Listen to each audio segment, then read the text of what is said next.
Bonjour à tous. Lors de nos premières croisières en mer, nous avons été rapidement confrontés à la question on va où?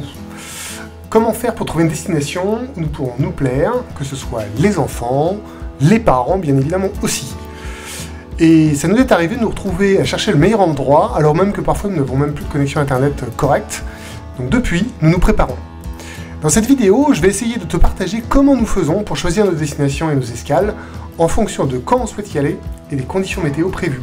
Et oui, la météo est une contrainte forte en bateau et encore plus en voilier. Alors en ce qui me concerne, j'utilise QTVLM, qui est une application gratuite sur PC, payante sur Android, mais qui est particulièrement fournie en capacité et qui continue d'évoluer très rapidement. Par exemple, depuis le mois de juin, je crois qu'il y a eu 3 versions différentes, avec pas mal de choses qui seront ajoutées au fur et à mesure. Donc comment ça fonctionne? Il y a tout un paramétrage, mais qui ne va pas être l'objet de cette vidéo parce qu'on pourrait passer beaucoup de temps, sur lequel on peut sélectionner son bassin de navigation. Donc là, en ce qui nous concerne, le bateau est à Port-le-Cat, et donc on a toute la Méditerranée pour naviguer. Donc on a déjà fait les années précédentes la partie Golfe du Lion, le Var. Cette année, donc, on a tenté de faire la Costa Brava, on va être obligé d'y retourner, parce qu'on s'est arrêté très rapidement.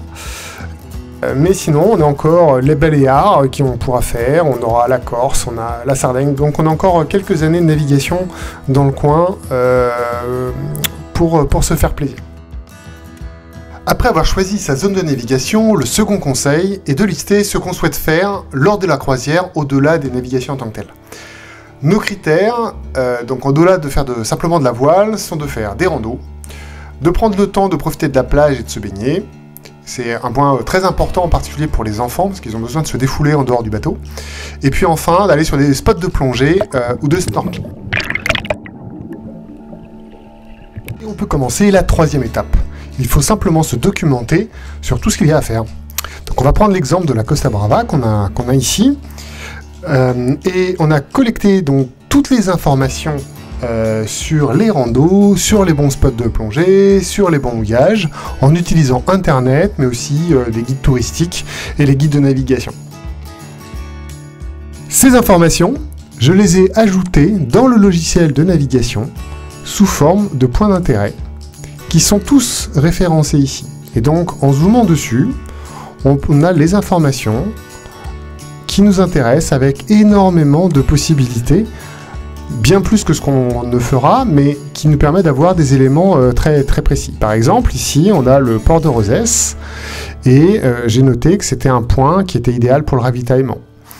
Ici, c'est un spot de plongée, il y a l'épave du Pecho Melchuca. Ici, on a le mouillage de Calamonjoie, où j'ai vu que c'était possible d'y passer la nuit de manière sereine, ce qui n'est pas forcément le cas dans toutes les calanques de la Costa Brava.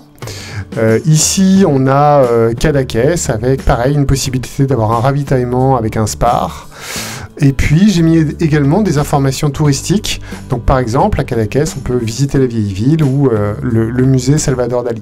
Voilà, donc ça fait un référentiel de points d'intérêt qui permet ensuite de choisir ces destinations de manière générale, voire en ajustant au dernier moment la croisière.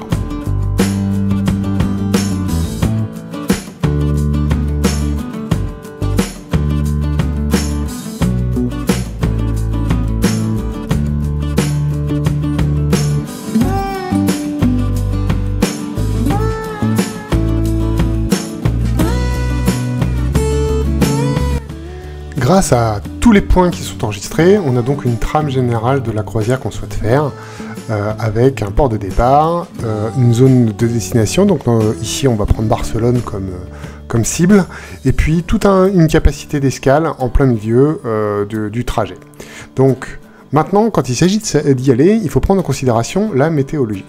On va donc télécharger un fichier GRIB, qui permet de récupérer les prévisions météorologiques, ici jusqu'à 10 jours. Donc là, ça se télécharge sur Internet, d'où l'importance d'avoir une connexion. Et ça s'affiche et on a donc toute une prévision sur toute une période. Donc là on voit quand même d'entrée de jeu, si on devait partir aujourd'hui, qu'on a un petit souci, c'est que le vent il est quand même de secteur sud. Donc ça va pas être terrible. Donc on va quand même essayer et on va tenter d'aller jusqu'à la Cala Canyelles qui est ici. Donc, je vais zoomer dessus. Hop. Donc on se rapproche en le centrant. Voilà. C'est donc à cet endroit-là, on va essayer de naviguer jusque-là. On va donc faire un clic droit, créer un routage. On va partir, on va aller faire du multi-routage. On va se générer 5 routes avec un intervalle d'une journée à chaque fois. Donc on aura une route par jour et on va voir entre ces 5 routes celle qui est la plus optimale. Donc il nous fait un départ de Port-le-4 et là il fait les calculs en fonction du vent à un instant T. Donc il fait tous ces calculs les uns après les autres. On va voir ce que ça donne.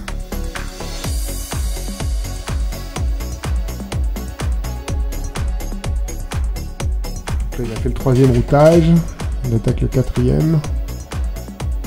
Donc on verra que certains traits sont pointillés, ça veut dire que c'est des sections au moteur et les lignes en trait continu veulent dire que ça se fait à la voile. Alors qu'est-ce qu'on voit? On a nos 5 routages qui ont été faits avec donc un départ 6, 7, 8, 9, 10 septembre. Et on voit le temps de trajet qui varie entre 15h30 et le plus long c'est 17h30 de navigation. Donc voilà, donc on peut regarder, on peut déjà éliminer ceux qui sont les plus longs, hein. Typiquement celle de 17h30 on va éviter. Donc on va regarder peut-être celle-là, la 15h30 qui paraît être la plus intéressante. Alors on va avoir 11h45 au près, donc on a vraiment un vent de secteur sud et avec du vent de travers un petit peu, donc ça c'est plutôt pas mal. 3 heures de moteur quand même, mais c'est largement moins que les autres navigations, donc celle-là ça pourrait être acceptable. Donc là, on est sur un départ qui se ferait donc le 7 septembre, au lieu du 6, donc au lieu d'aujourd'hui. Il faudrait mieux partir demain. Bon, de manière générale, on voit quand même qu'on a une navigation qui est plutôt au près, on est plutôt de secteur sud. Donc là, on aurait plutôt intérêt à décaler notre date de départ à un petit peu plus tard. On va quand même aller voir les caractéristiques de ce routage. Donc c'est le 307. Donc on va faire une édition du routage qui est transformée en route. Donc éditer une route, c'est la numéro 3, départ au 7 septembre. Donc si on regarde le tableau de marche, dans le détail, on a tout le départ qui va se faire au moteur. Donc on part à 9h. Et on a jusqu'à peu près midi, on est au moteur. Et ensuite, on passe à la voile. Et donc là, on va être au près, on le voit, et on va avoir des vitesses qui vont être aux alentours de 4 nœuds. Donc c'est quand même pas, c'est pas folichon. 5 nœuds, là, le vent devrait monter un petit peu, on voit. Et le reste fait jusqu'à la fin à la voile. On va avoir un peu plus de vent, là, en fin de journée, avec du vent à 14-15 nœuds à peu près. Ça reste acceptable. Hein. Voilà, jusqu'à la fin, et puis on finit au portant avec le vent qui baisse.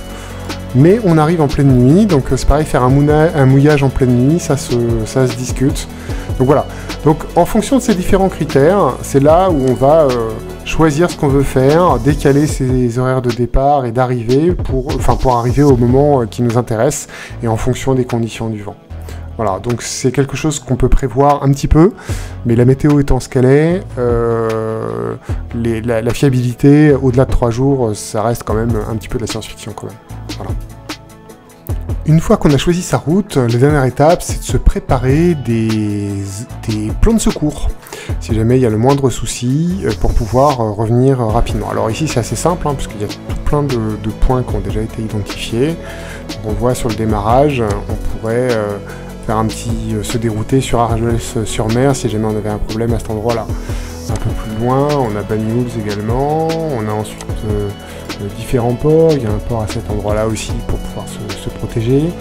Ensuite, une fois qu'on a passé le Cap Creus, on a Cadaqués, on a Rosales, d'ailleurs qu'on a expérimenté dans ce cadre-là. Et puis ensuite, dans la grande ligne droite, c'est pareil, toujours possible d'obliquer pour aller sur les startites et sur les différents ports. Bon, après, ça fait une jolie navigation, celle-là, à la voile, ça peut être assez sympa. Donc voilà comment on fait. Donc c'est quand même pas mal de travail et de recherche itérative. Ce routage-là est relativement fiable, hein, puisqu'il est prévu pour demain matin. Donc là, à 24 heures, à moins de 24 heures, ça tient à peu près la route. Quoi qu'il en soit, le mieux c'est quand même de refaire un routage juste avant de partir, pour pouvoir vérifier que la météo n'a pas évolué depuis cette simulation-là. Voilà, et c'est comme ça qu'on, petit à petit, d'escale en escale, on construit le routage et on avance et qu'on se fait plaisir en mer.